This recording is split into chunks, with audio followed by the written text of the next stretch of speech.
Assist করেছেন ফাহিম, দ্বিতীয়টা assist করেছেন বেলাল। সেই দুইটি গোল কিন্তু পরে দিয়ে গিয়েছেন রাশেদ এবং আরেকটি গোল করেছেন ফাহিম। আমি রাশেদ ভাইকে অনুরোধ করছি কমিটিতে আসার জন্য। Please come to the committee mister Rashed and we want to some say আপনার।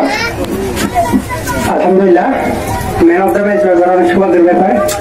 আসলে এটা পসিবল হতো না যদি এত দর্শক সাপোর্টটা না করতো।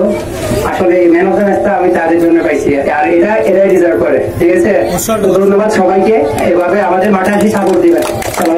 এবং পরপর দুইটি গোল কিন্তু পরে দেখিয়েছেন আপনি।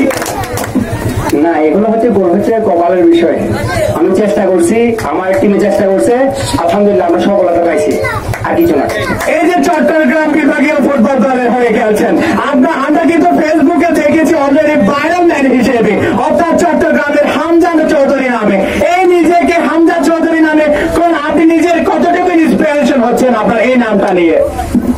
হামজা যেহেতু একজন মুসলিমের নাম, তো কেউ যখন আমার হামজা ডাকে আমারও ভালো লাগে, আর এটা মুসলিমের নাম। কিন্তু খ্রিস্টান হতে তাই আমার খেয়াল লাগতো, যেহেতু এটা মুসলিমের নাম, হামজা একটা সাহাবীর নাম আছে। ঠিক আছে, তো সেই জন্য সকল ধন্যবাদ আমার হামজা উপাধি দেওয়ার জন্য। আপনার সতীর্থ যারা খেলেছে